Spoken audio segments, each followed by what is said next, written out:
Welcome back to my page Mary's kitchen. আজ আমি যে রেসিপি করব ওইটা আমার মার থেকে শেখা। আমার মা রুটির সাথে সবসময় এই পাতলা সুজি রান্না করত।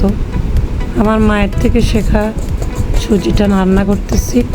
কড়াইয়ে তেল ঘি একসাথে দিলাম, তারপর সুজি দিয়ে ভেজে নিব।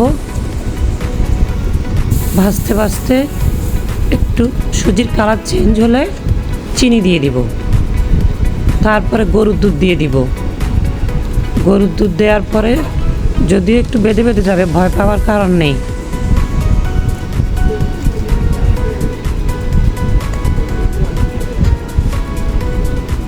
এলাচ, দারচিনি, তেজপাতা, কিশমিশ আর খাবারের ব্যালেন্সের জন্য মিষ্টি খাবারে আমি একটু লবণ ইউজ করি।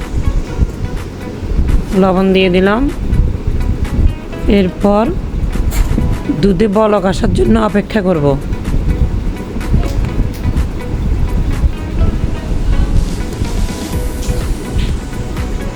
চিনি ঠিক আছে কিনা দেখব। এরপর সুজি আর দুধ একসাথে হওয়ার জন্য অপেক্ষা করব। একটা ডিম ভেঙে দিচ্ছি। এটা আমার মাও ডিম ভেঙে দিত সবসময় সুজির সাথে। কালার চেঞ্জ হয়ে কালারটা সুন্দর আসে। এবার ডিম দেওয়ার পর আরেকটা বলক আসবে। অল্প একটু ঘন হবে, খুব বেশি ঘন হবে না, এটা পাতলাই থাকবে। এটা রুটির সাথে খেতে বেশ লাগে।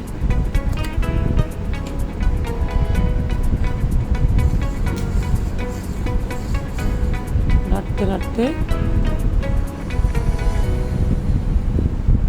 সুজি আর দুধ কমপ্লিট মিশে যাবে। চিনি চেখে নেব,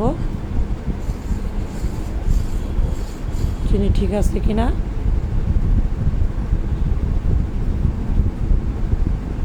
সুজি রান্নার শেষের দিকে। সুজি রান্না শেষ। সবাই ভালো থাকেন, সুস্থ থাকেন, সুন্দর থাকেন। আল্লাহ হাফেজ।